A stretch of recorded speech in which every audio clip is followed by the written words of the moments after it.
অন্ধকারের বুক চিরে আলো আনতে গিয়ে নিজেই চিরতরে হারিয়ে গেল। 5 এপ্রিল 2026 পঞ্চগড়ের সেই দিনটি ছিল এক নিস্তব্ধ হাহাকারের নাম। যখন মানুষ ধৈর্য হারিয়ে বারবার প্রশ্ন করি এখনো বিদ্যুৎ আসে না কেন, ঠিক তখনই একজন মানুষ আমাদের ঘর আলোকিত করতে গিয়ে মৃত্যুর মুখোমুখি দাঁড়ায়। বিদ্যুৎহীন সেই অন্ধকারে মানুষের জীবন সচল করাই ছিল তার চ্যালেঞ্জ।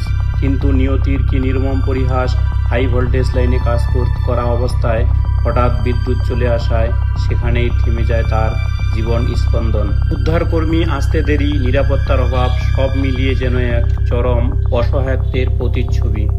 আমাদের জীবনের মান বাড়াতে গিয়ে যারা নিজেদের জীবন বাজি রেখে আজ তাদের দেখার কেউ নেই। আমরা কি একবার ভেবে দেখেছি আমাদের এক মুহূর্তের আরামের জন্য তারা কতটা ঝুঁকিপূর্ণ নিয়ে কাজ করেন? দেশের কোনো প্রান্ত আজ যেন নিরাপদ নয়। এই যোদ্ধা আমাদের সমাজের সেই অবহেলিত কারিগর, যাদের জীবনের বিনিময়ে আমরা আলোর মুখ দেখি। আপনার এই আত্মত্যাগ যেন মনে করিয়ে দেয় সবখানেই নিরাপত্তার অভাব।